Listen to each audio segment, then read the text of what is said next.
کیا آپ کو پتا ہے جب فرعون ڈوبنے لگا تھا تو حضرت جبرائیل علیہ السلام نے فرعون کے منہ میں مٹی بھرنا کیوں شروع کر دیا؟ وجہ جان کر آپ حیران ہو جاؤ گے۔ ہوا کچھ یوں کہ رات کے اندھیرے میں حضرت موسیٰ علیہ السلام بنی اسرائیل کو لے کر خاموشی سے وہاں سے نکلے، لیکن صبح ہوتے ہی فرعون کو خبر مل گئی۔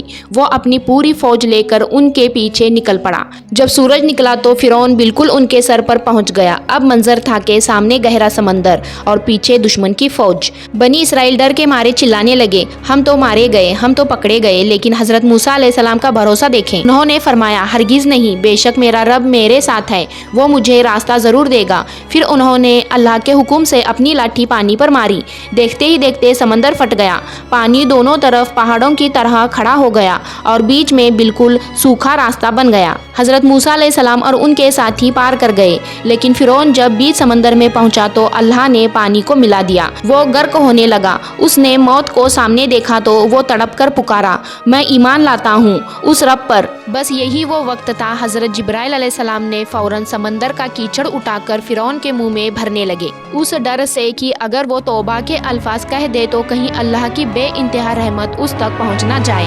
سوچیں، اس رب کی رحمت اتنی وسیع ہے، اس کے ذکر میں آپ نے ابھی تک سبحان اللہ نہیں کہا۔ سبحان اللہ لکھ کر اس ویڈیو کو ضرور شیئر کریں۔